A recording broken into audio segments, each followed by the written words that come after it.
Hello everyone. Hello everyone, आज हम लोग पढ़ेंगे कक्षा 12वीं की केमिस्ट्री का अध्याय 2, जिसमें पढ़ेंगे हम लोग मूलरता के बारे में। मूलरता बहुत ही इम्पोर्टेंट डेफिनेशन है, बहुत ही ज़्यादा आती है और इसके जो न्यूमेरिकल क्वेश्चन होते हैं वो भी आते हैं, यानी वो सवाल भी आते हैं। ठीक है, तो पहले हम इसकी डेफिनेशन समझते हैं क्या है, इसके बाद हम न्यूमेरिकल क्वेश्चन बताएंगे मूलरता के बारे में। ओके, तो आपके सामने डेफिनेशन लिखी हुई है, तो डेफिनेशन को हमें एक सूत्र के माध्यम से याद करना है। वो सूत्र क्या है देखते हैं।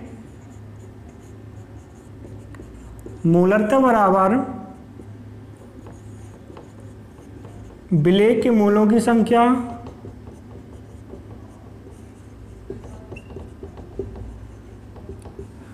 बटे में विलयन का आयतन। आयतन किस में होगा? लीटर में। अब देखते हैं सूत्र क्या है अपना। मूलरता बराबर है विलेय के मूलों की संख्या बटे विलयन का आयतन। ठीक है, अब देखो इसमें विलयन का आयतन है नीचे, ठीक है, और विलेय के मूलों की संख्या ऊपर। ठीक है, समझने बात को। तो जैसे बात करते हैं हम विलयन, विलयन यानी क्या? शरबत। तो शरबत में क्या होता है? जल होता है और शक्कर होती है ना। तो हम क्या करते हैं, गिलास में क्या लेते हैं? जल यानी पानी लेते हैं, और पानी में क्या मिलाते हैं? शक्कर। ठीक है, तो शक्कर मिलाते हैं, तो शक्कर ऊपर से मिलाते हैं और पानी क्या होता है? नीचे होता है। ठीक है, पानी क्या होता है? नीचे, और शक्कर क्या होती है? ऊपर होती है ना। यानी पानी में क्या मिलाते हैं? शक्कर मिलाते हैं। तो पानी क्या है? विलायक, और शक्कर क्या है? विलेय। जिसको हम घोलते हैं वो क्या होता है? विलेय, और जिसमें मिलाते हैं वो कहलाते हैं क्या? विलायक। ठीक है, आया समझ में?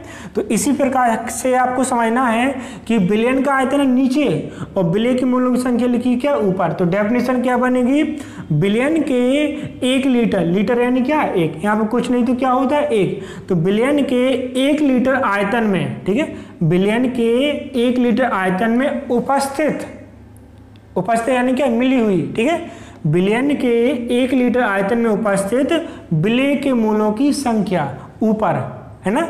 विलयन के 1 लीटर आयतन में उपस्थित विलेय के मूलों की संख्या को क्या बोलते हैं? मूलरता। देखो, विलयन के 1 लीटर आयतन में उपस्थित विलेय के मूलों की संख्या को मूलरता कहते हैं। यानी विलयन का आयतन नीचे है और विलेय के मूलों की संख्या ऊपर है। ठीक है जी, क्या होगी? डेफिनेशन।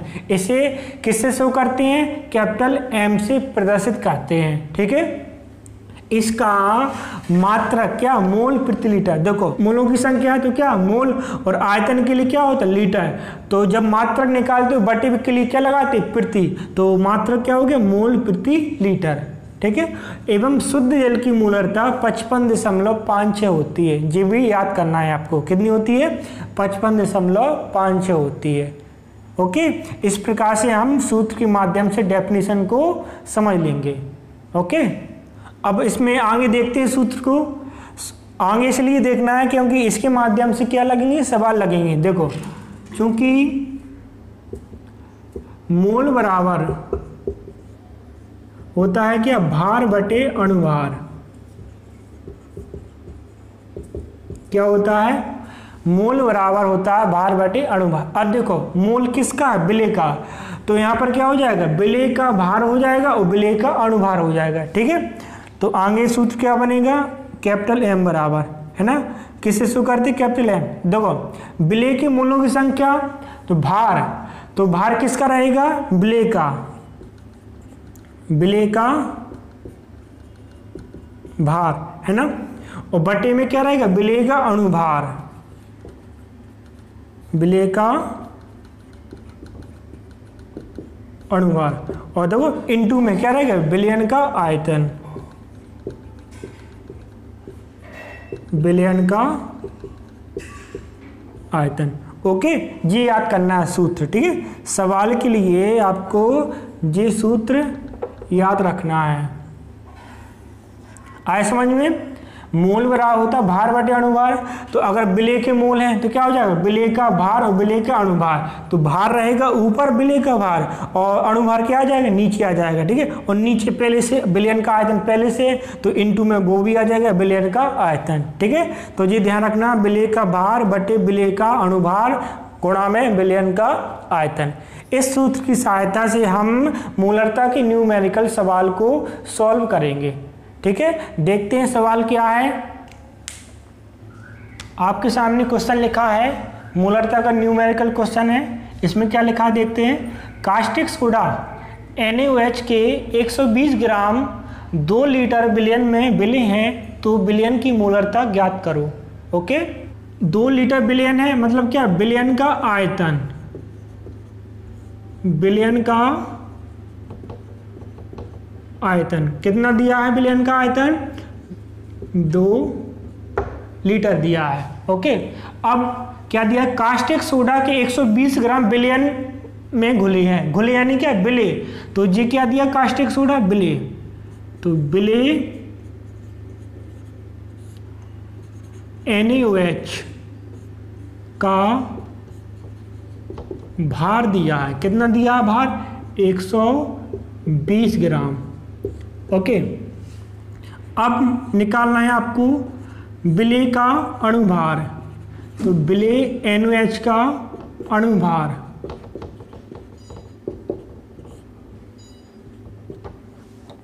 तो अणुभार कैसे निकालते हैं, देखो इसका सोडियम का परमाणु द्रव्यमान कितना होता है, 23। ठीक है, ऑक्सीजन का 16 प्लस हाइड्रोजन का 1 होता है नहीं होता है। ठीक है, तो निकाल लेंगे 23 16 1 कितना हो जाएगा, 40। ठीक है, अब दो तीनों मान मिल गए, आयतन का, भार का, अणुभार का। अब बस सूत्र में रख देना है अपन को, है ना। तो सूत्र क्या अपना, मूलरता बराबर विलय के मोलों की संख्या बटे विलयन का आयतन, है ना। किसमें था, लीटर में। और बाकी आगे क्या लगाया था हम लोगों ने वो भी लिख लेते हैं। इसका मान रखा था मोलों की संख्या का, विलय का भार बटे विलय का अणुभार गुणा में विलयन का आयतन, है ना। तो 3 मान थे, विलय का भार, विलय का अणुभार गुणा विलयन का आयतन। देखते हैं मान रखते हैं। देखो विलय का भार कितना दिया है, 120। विलय का अणुभार कितना है, 40 गुणा में विलयन का आयतन कितना दिया है, 2। ठीक है, इसको सॉल्व करेंगे। देखो 0 से 0 है ना, क्या बचा ऊपर,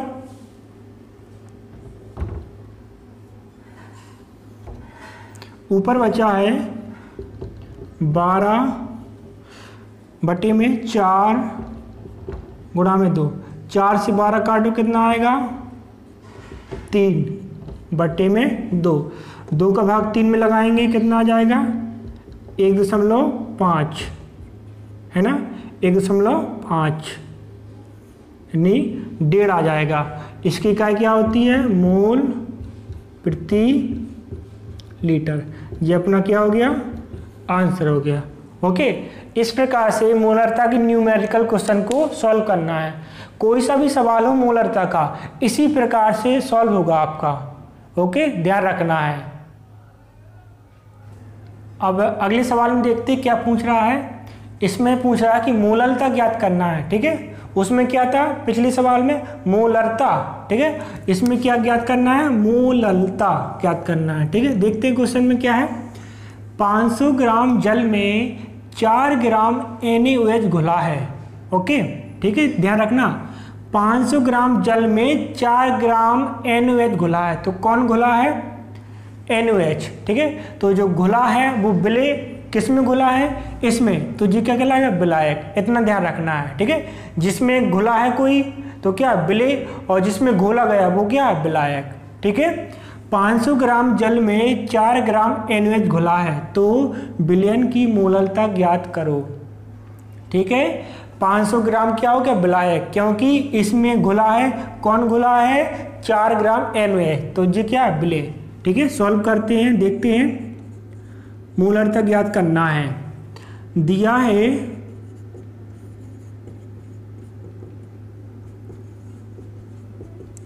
विलायक का भार कितना दिया है, 500 ग्राम। अब देखते हैं विलय क्या है, NaOH, तो विलय NaOH का भार कितना दिया है, 4 ग्राम, ओके। अब क्या निकाला इसमें, विलय NaOH का अणुभार, जैसे अभी निकाला था ना वैसे निकालना है, अणुभार।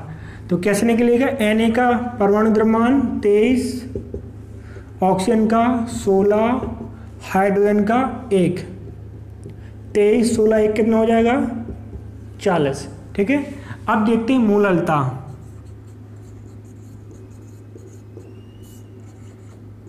ठीक है। ध्यान रखना मोलरता नहीं मोललता है, ठीक है। वहां पर तक कैपिटल एम, यहाँ पर क्या स्मॉल एम, ठीक है। वहां पर रा था, यहाँ पर क्या ला, मोललता।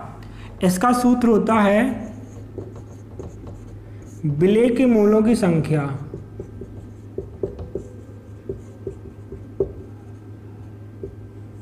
और गुणा में 1000। लगभग वैसा ही सूत्र है जैसा उसका था, और बटे में विलायक का भार किसमें, ग्राम में, ठीक है। अब देखते हैं, देखो विलय के मोलों की संख्या का सूत्र रख देंगे, क्या होता है, विलय का भार बटे विलायक का विलय का भार बटे में विलय का अणुभार। अभी यूज किया था ना हम लोगों ने अभी मोलरता में, विलय का भार बटे में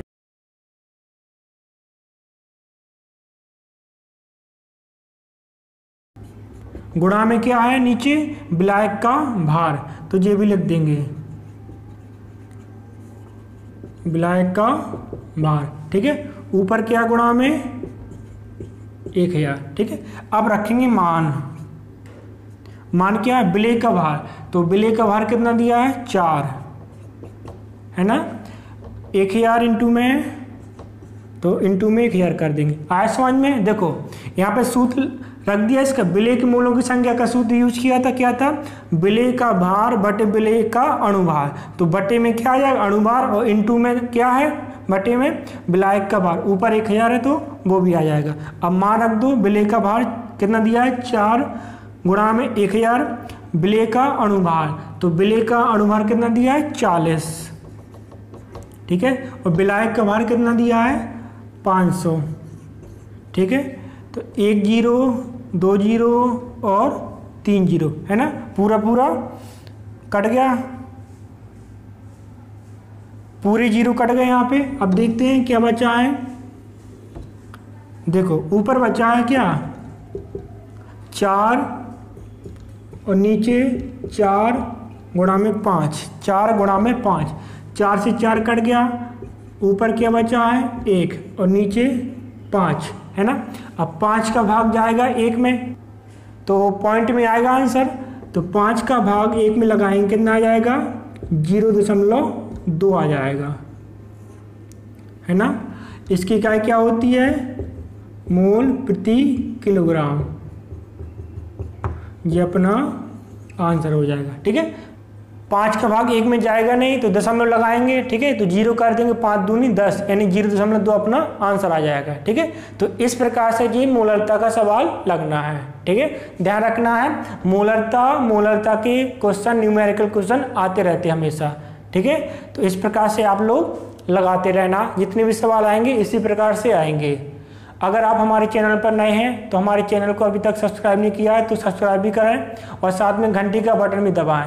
इसी तरह के वीडियो मैं आपके लिए लाता रहूँगा और आपकी पढ़ाई करवाता रहूँगा, ठीक है। मिलते हैं अगली वीडियो में किसी नए टॉपिक के साथ। जब तक के लिए जय हिंद। ओके, धन्यवाद मेरा पूरा वीडियो देखने के लिए।